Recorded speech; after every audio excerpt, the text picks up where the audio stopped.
स्वागत है दोस्तों। जैसा कि लगातार हम फुटबॉल पे बात कर रहे हैं, लगातार हमने फुटबॉल की खबरें यहाँ से दी है। पिछली बार संतोष ट्रॉफी में हमने ऑल इंडिया फुटबॉल फेडरेशन के सेक्रेटरी शाहजी प्रभाकरन से बातचीत सुनवाई थी। आज एक बहुत ही ख़ास हमारे साथ मेहमान हैं, यूँ कहें कि दिल्ली के कर्ता धर्ता फुटबॉल के अनुज गुप्ता जी, जो Delhi soccer association football Delhi के प्रेसिडेंट हैं, नवनियुक्त कह सकते हैं, बिल्कुल अभी नए प्रेसिडेंट हैं। क्या रणनीति है, क्या कुछ सोच कर आए हैं, क्या कुछ बदलाव करेंगे, क्या फुटबॉल का स्तर को बढ़ा पाएंगे दिल्ली में, इन्हीं सब को लेकर सवाल करते हैं। अनुज जी, बहुत बहुत स्वागत है आपका। शुक्रिया। कुछ तो मन में होगा, कुछ ख्वाब होंगे, कुछ तो सोचा होगा, शेयर करें। पहले तो thank you for inviting me. Hindi में बोलूँगा। ऐसे लास्ट 3-4 साल में दिल्ली की फ़ुटबॉल बढ़ी है और मेरा यही प्लान है कि अब आगे चलते हुए हम जितने ज़्यादा बच्चों को हम इन्वॉल्व कर सकें डीएसए के अंदर, उतना ही हमारा बेस स्ट्रॉन्ग होगा बच्चों का, और उसी हिसाब से हमारी क्लब फुटबॉल बेटर होगा और स्टेट की फ़ुटबॉल बेटर होगी। तो उस चीज़ के लिए मेरा जो इस साल का जो कैलेंडर रहेगा, उस कैलेंडर के अंदर मैंने फोकस रखा है बहुत बेबी लीग्स में और यूथ लीग्स में, और स्कूल को जोड़ना चाह रहा हूँ। तो उससे क्या है कि हमारे बेस के अंदर मेरा प्लान है 8 से 9 हज़ार बच्चे फुटबॉल खेलेंगे 6 महीने। तो उसी में से हमारा दिल्ली टीम की स्काउटिंग होगी और उसी में से हमारी ये बी डिवीज़न, ए डिवीज़न, सी डिवीज़न में लड़कों को मौका मिलेगा खेलने को, और जो सबसे अच्छे लड़के होंगे वो सीनियर डिवीज़न और प्रीमियर लीग में खेलेंगे। जी, थाउजेंड्स बच्चों की आपने बात की, जो ज़मीनी स्तर से निकालने की बात की, मुश्किल तो होगा, कैसे करेंगे? ऐसा है कि अगर मुश्किल नहीं है तो फिर मेरा होने का यहाँ पर वो फ़ायदा नहीं है, और ये मेरा पहले से प्लान था करने का, और इसके अंदर मेरा मानना है कि दिल्ली गवर्नमेंट हमको बहुत अच्छी तरीके से सपोर्ट करेगी, और उसके अंदर हमारा ये भी है कि वो हमको ग्राउंड्स भी देने के लिए उनने एक स्कीम निकाली है। जी। और पैसों के मामले में मैं एक आई लीग क्लब भी है मेरा, तो उससे क्या है कि मेरे पास कंपनियाँ जो जुड़ी हुई हैं मेरे साथ, तो उन कंपनियों से भी मैंने बात करी थी और वो बहुत इंटरेस्टेड हैं कि दिल्ली के लिए हम क्या कर सकते हैं। उस चीज़ के लिए वो स्पॉन्सर आने के लिए तैयार हैं, जिससे कि अंडर 6 से लेकर अंडर 19 के बच्चों को मौका मिलेगा खेलने के लिए। और सिर्फ ये जो लीग है ये सिर्फ खेलने में भी सिर्फ फ़ायदा नहीं देगी, पर इससे डीएसए की जो फाइनेंशियल जो एक गतिविधि है वो भी बेटर होगी। आपको पता होगा ठीक इसके पीछे पुरानी दिल्ली है। यहाँ पर जब कभी लीग हुआ करती थी, शायद आपने वो लीग नहीं देखी होगी, आज से मतलब 40 साल 45-50 साल पहले ग्राउंड भरा हुआ करता था, ज़बरदस्त उत्साह हुआ करता था। आज ये पलट के ठीक बगल में फिरोजा कोटला में देखने को मिल रहा है। तो ऐसा क्या कुछ करेंगे उन दिनों को वापस लाने के लिए? क्योंकि गौर तो आपने बहुत कुछ किया होगा, सोचा बहुत कुछ होगा, प्लान तो बहुत कुछ होगा, कैसे करेंगे इसको? देखो, ऐसा है कि हमको फैंस बनाने पड़ेंगे, और फैंस हमारे ना बच्चे ही बनते हैं। बच्चे अपने पेरेंट्स को लेकर आएंगे, और जैसे आप सुन रहे हैं, ये आवाज़ सुन रहे हैं, अभी टीम ने बनॉल कर दिया है यहाँ पे, तो ये धीरे धीरे ये छोटी उम्र से शुरू करना पड़ेगा। और जब स्कूल जुड़ेंगे तो मेरे स्कूल में बात हुई है काफ़ी प्रिंसिपल से, और उनने ये कहा है, उनने वादा करा है कि जब उनकी स्कूल की टीमें खेलेंगी तो पूरा स्कूल की बसें में बच्चे भर कर आएंगे मैच देखने। तो जब यहाँ स्टेडियम में 500, 1000, 2000 बच्चे देखेंगे, उन्हीं में से कोई ना कोई गोल मारेगा, उसी में से कोई हीरो बनेगा, उसी तरीके से पेरेंट्स भी अपनी रुचि दिखाएंगे। तो मुझे लगता है कि ये हम जोड़ नहीं पा रहे हैं एज एन एसोसिएशन। मैं वो जोड़ने का काम करूँगा, और दिल्ली के अंदर नॉर्थ ईस्ट कम्युनिटी बहुत बड़ी है, बढ़ रही है, और सबको पता है कि नॉर्थ ईस्ट जो है वो फुटबॉल में बहुत ऊपर है। उनको भी मोटिवेट करने के लिए एक उनका एक टूर्नामेंट होता था यहाँ पे तोमजाम के नाम से, वो मैंने वादा करा है उनको कि मैं कराऊंगा उनके लिए, और आगे 4 साल के लिए हम कराएंगे यहाँ पे। तो वो 15 दिन का टूर्नामेंट होता है जी, अक्टूबर में करेंगे, और ये पूरा स्टेडियम भरेगा। तो उस चीज़ से हमारा जो वो वीडियोस वायरल होंगे, तो लोगों को पता लगेगा, अच्छा यार अम्बेडकर फिर भरा, तो वो एक न्यूज़ जाती है। अच्छा, मैंने देखा यहाँ पर, जैसे यहाँ पर लीग देखने के लिए स्टेडियम में आए हुए लोग, मैंने क्रिकेट में ऐसा नहीं देखा, वहाँ उनकी लीग होती कोई नहीं होता। मैंने रणजी भी कवर किया, सब कुछ कवर किया। ये मुझे उन दिनों की याद दिलाती है जब मैं 2006, 7, 8 में कवर करने लीग यहाँ आया करता था, दिल्ली लीग की। इस तरह से लोग हुआ करते थे, पुरानी दिल्ली के लोग भरे हुआ करते थे। आज भी काफ़ी लोग आए हुए हैं, उत्साह तो इस तरह के लोग जिस तरह आ रहे हैं ग्राउंड देखने के लिए, मैच बढ़ तो रहा होगा आपका? नहीं, बिल्कुल। जैसे होता क्या है ना, फुटबॉल के अंदर क्या है, जब गोल पड़ता है ना, वो गोल पड़ने का ही मोमेंट होता है, उस मोमेंट में ना जनता आती है। और एक और चीज़ है जो मैं जनता लाने के लिए करने का प्लान है मेरा, वो स्ट्रीट फुटबॉल।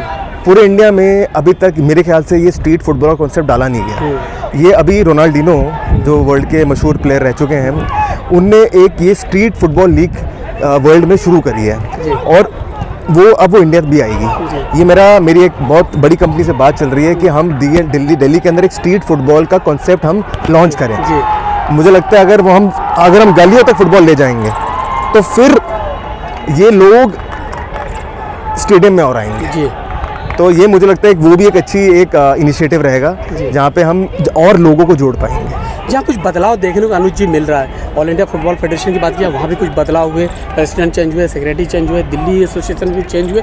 ये चेंज का नतीजा ये होना चाहिए, दिल्ली की फुटबॉल उठनी चाहिए, देश की फुटबॉल उठनी चाहिए। मैं आपको बता दूँ, पिछले दिनों मैं यूपी के टूर पे था, बहुत सारे ऐसे ऐसे गाँव में गया फुटबॉल देखने के लिए जहाँ आप यकीन मानेंगे कि वहाँ पर ग्राउंड नहीं है। अगर ग्राउंड है तो वहाँ पानी लगा होता है, लेकिन जोश ऐसा है, उनसे पूछो क्रिकेट तो क्रिकेट के बारे में जानते नहीं है। आपको बलिया की उदाहरण दूंगा, मऊ, आजमगढ़, गोरखपुर, इन सब जगहों का मैंने टूर किया था, वहाँ देखा मैंने।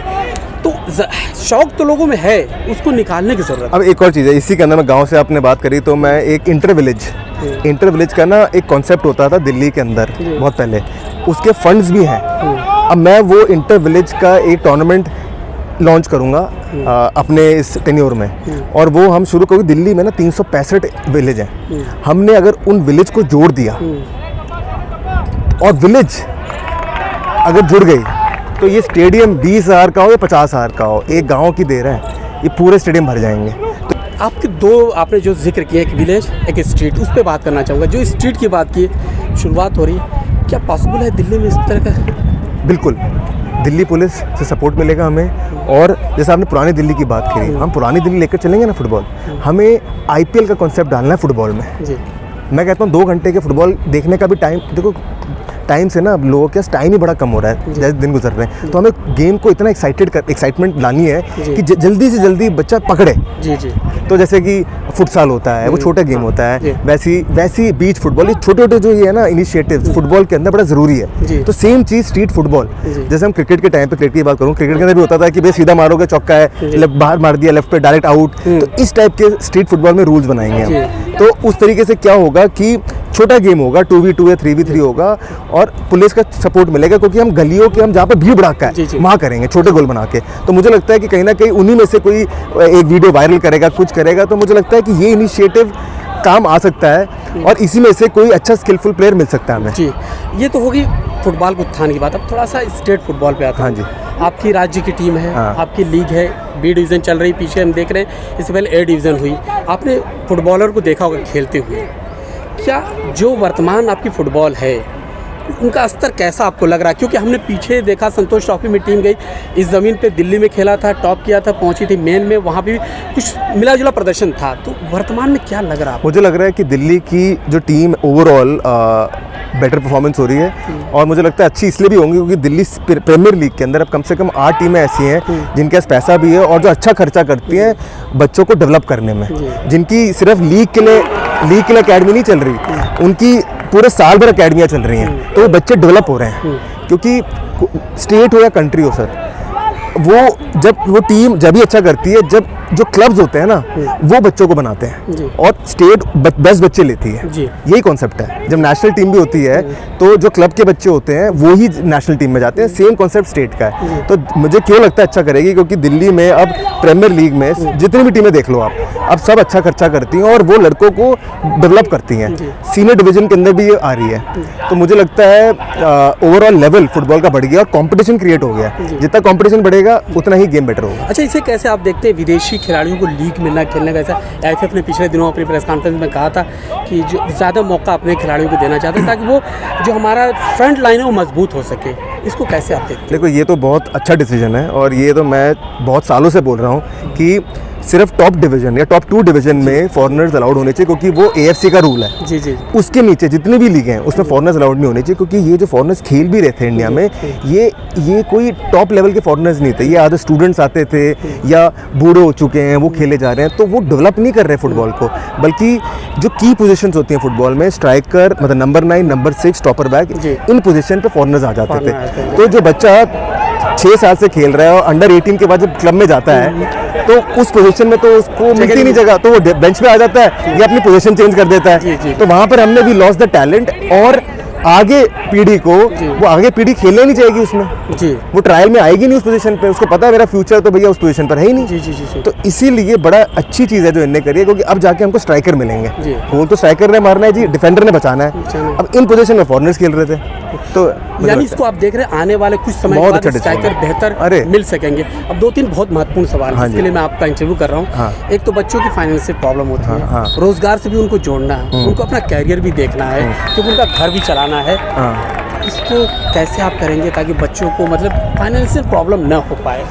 सी इसके अंदर तो मुझे लगता है जो क्लब्स हैं, क्लब्स को ज़्यादातर मेरा मानना ये है, क्लब्स को ना एक एनजीओ या ट्रस्ट या सोसाइटी बनानी चाहिए।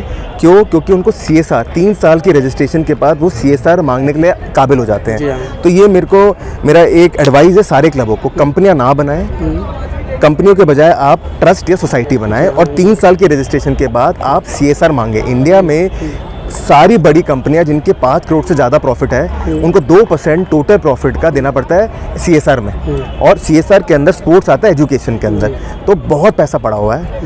पर जाने की बात है, जब मैं अपनी संस्था की बात करता हूँ, मैंने सुदेवा संस्था भी बनाई, तो मैं अब मेरी 7 साल हो चुके, 3 साल के बाद मैं जाने लग गया। तो धीरे धीरे करके कन्विंस हुए लोग और फाउंडेशन ने पैसा देने लग गए। वही चीज़ करनी चाहिए जिससे कि क्लबों के पास पैसा आएगा, क्लबों के पास पैसा आएगा तो उसी पैसों में से जो थोड़ा पैसा बचेगा वो पैसा प्लेयरों की सैलरीज में जाएगा। तो एक तो ये तरीका है। एक तरीका ये है कि इंस्टीट्यूशंस जो हैं उनको फिर, मेरा मानना ये है कि इंस्टीट्यूशन को फिर जॉब्स निकालनी चाहिए, क्योंकि वो पहले सबसे इम्पॉर्टेंट चीज़ होती थी इंडियन फुटबॉल में, उनको जॉब लगती थी, अब वो ख़त्म हो गई हैं। किसी तरीके से ये this should be government of India का एक ये स्कीम होनी चाहिए जहाँ पर जितनी PSUs हैं इनको 1% रिक्रूटमेंट में स्पोर्ट्स को देना चाहिए। एक दो ही होगी। तीसरा ये है कि जितने बड़े बड़े क्लब आए जा रहे हैं तो इनकी सैलरीज, बड़े बड़े सैलरी पैकेज मिल रहे हैं। अब जितने बड़े सैलरी पैकेज मिलेंगे तो जिनको इतना पैसा मिलेगा वो अपने गांव में जाके अकेडमियाँ खोलते हैं। जब वो अकेडमी खोलेंगे तो वो भी थोड़ी एम्प्लॉयमेंट बढ़ाएंगे, वो भी कोचेस को जॉब्स देंगे। जी अनुज जी, आपकी बात को मैं आगे बढ़ाऊँ। हाँ। एक लड़का है आजमगढ़ में, उसको गवर्नमेंट जॉब मिली फुटबॉल के ज़रिए। तो जब उसको गवर्नमेंट जॉब मिली फुटबॉल के ज़रिए तो उस बच्चे को देखकर 100 बच्चे आ गए, यार इसमें तो कैरियर है, फुटबॉल खेलना चाहिए। इस तरह से अगर बच्चों का हौसला बढ़ाया जाए, उनको रोज़गार से जोड़ा जाए, तो जैसा कि गवर्नमेंट ऑफ इंडिया काफ़ी कोशिश करी फुटबॉल आगे बढ़े, कई स्कीम हमने कई देखे, उन्होंने कराया, ऊर्जा फुटबॉल हुआ था और भी कई हुए थे।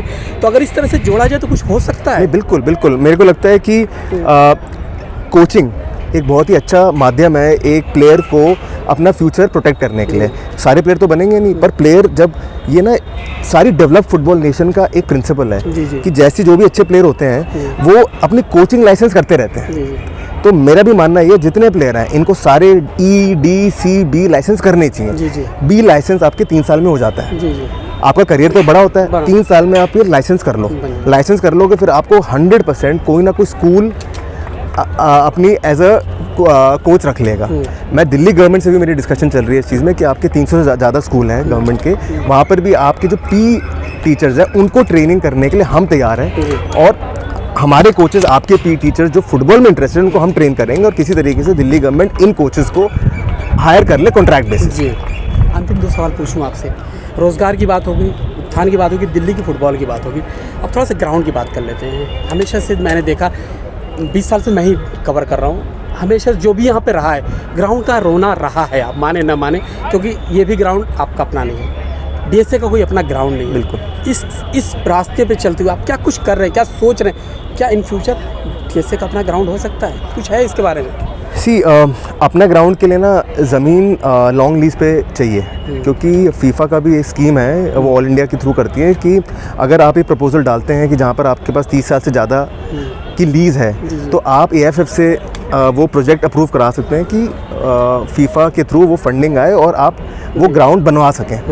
तो वो तो अभी हमारे पास है नहीं, पर अभी क्या है, दिल्ली गवर्नमेंट स्कीम निकाली है जहाँ पे उनके 6 फुटबॉल स्टेडियम बिड प्रोसेस के थ्रू हम ले सकते हैं। तो वहाँ पर हमने अप्लाई कर दिया है, और तो मुझे काफ़ी यकीन है कि उन 6 में से हमको 4 या 5 स्टेडियम मिल जाएंगे। उनका सिंपल रूल ये है कि ग्राउंड के लिए आपको कुछ देने की ज़रूरत नहीं है, आपको मेंटेन करना पड़ेगा, और जो गवर्नमेंट स्कूल के बच्चे हैं 50% बच्चे जिनको आप ट्रेनिंग देंगे वो गवर्नमेंट स्कूल के होने चाहिए, उनसे आप पैसा नहीं लेंगे। तो अगर हमको ये 4 ग्राउंड मिल जाते हैं, प्लस अम्बेडकर से हमारी ये बात चल रही है एमसीडी से, जो आप हमसे 8 या 9 हज़ार रुपये दिन का लेते हैं, अगर पहले 500 रुपये लिया करते थे 10 साल पहले, तो अगर वो ही रेट में वापस आ जाएँ तो हमारे कम से कम नहीं तो 10-12 लाख रुपये बच जाएंगे। तो ये, पर मैं पूरा यकीन से कहता हूँ कि इस सीज़न हमारे पास 6 ग्राउंड, तो जब मैं कहता हूँ अपने होंगे, वो हमारे पास अग्रीमेंट होगा कि भैया ये ग्राउंड हमारे हैं यूज़ करने के लिए, और 6 ग्राउंड अगर हम ले सकते हैं तो मुझे लगता है कि इंडिया में ऐसी कोई एसोसिएशन नहीं होगी जिसके 6 ग्राउंड होंगे। जी अनुज जी, कैमरे पे देख के बताइए, दिल्ली वालों से क्या आप कहना चाहते हैं जो फुटबॉल का शौक़ रखते हैं, फुटबॉल में दिलचस्पी, या जिनको फुटबॉल में दिलचस्पी नहीं, उनके लिए आपका मैसेज क्या हो? मेरा मैसेज ये है कि अगर आप में दिलचस्पी है तो आप आएँ स्टेडियम में, आप सपोर्ट करें सारे प्लेयर्स को, और क्योंकि जितना आप आओगे उतना स्टेडियम भरेगा, उससे इन सारे प्लेयरों को मोटिवेशन मिलेगी और दिल्ली की फुटबॉल बढ़ेगी। और इन्हीं में से ये मैं गारंटी कहता हूँ, इस साल दिल्ली का एक प्लेयर, जब मैं दिल्ली का प्लेयर कहता हूँ तो वो दिल्ली का एक क्लब का एक प्लेयर होगा जो यूरोपियन सॉइल में अपनी जगह बनाएगा। जी हाँ, सबसे अच्छी बात क्या है दोस्तों, फुटबॉल को चाहने वाले हैं, फुटबॉल इनकी रग रग में बसा, जैसा मेरी गुफ्तगू के दौरान मालूम हुआ है, फुटबॉल का उत्थान हो सकता है और ऐसे लोगों की ज़रूरत है दिल्ली की फुटबॉल की। अब कहाँ तक अनुज जी लेके जाते हैं दिल्ली की फुटबॉल, आने वाली रिपोर्ट्स में आप ज़रूर देखेंगे। फिलहाल आपने हमें समय दिया, बहुत बहुत शुक्रिया अनुज। Thank you.